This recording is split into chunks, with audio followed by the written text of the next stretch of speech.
Bonjour ou bonsoir, selon l'heure à laquelle vous nous regardez. Je suis votre chroniqueur audio et animateur de podcast à l'ODJ Média. Aujourd'hui, je vous lis fidèlement une chronique d'Aziz Daouda intitulée Smara.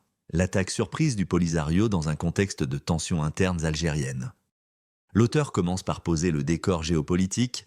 L'attaque récente du Polisario contre Smara, au Sahara marocain, s'inscrit dans un contexte de profonde division au sein de la hiérarchie militaire algérienne qui influence directement la politique de l'État algérien. Ces tensions internes, marquées par des rivalités stratégiques, se répercutent sur la stratégie algéro-polisarienne face au Maroc. Cette offensive, ciblant notamment une base de la Minurso et le petit aéroport de Smara, traduit une volonté de certains secteurs de l'armée algérienne, soutenant le Polisario, de défier la communauté internationale et de contrer la pression diplomatique américaine, notamment le projet de loi au Congrès visant à classer le Polisario comme organisation terroriste. Ce geste reflète aussi sans doute un désaccord au sein de l'alliance algéro-polisarienne, exacerbé par la demande du chef d'état-major algérien Saïd Tchengriha de restituer les armes iraniennes fournies au Polisario, signe d'un changement probable de cap sous pression internationale.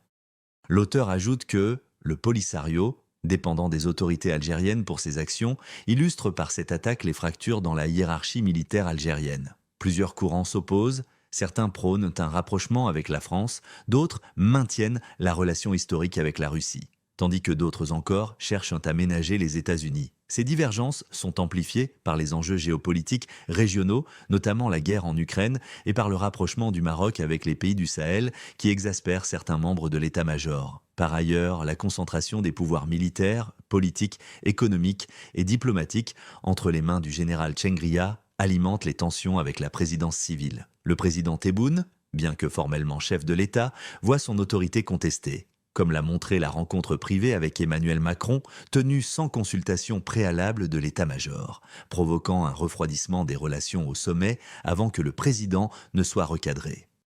L'auteur souligne que ces conflits internes influencent directement la gestion du dossier du Sahara. L'attaque du Polisario apparaît comme une expression des luttes de pouvoir. Certains officiers favorisent une posture agressive pour préserver leur influence, tandis que d'autres privilégient la prudence face au risque d'isolement diplomatique et de sanctions. L'intégration croissante des militaires dans l'administration civile, renforcée par un récent décret présidentiel, illustre la volonté de l'état-major de contrôler tous les leviers du pouvoir, accentuant la politisation de l'armée et les tensions internes.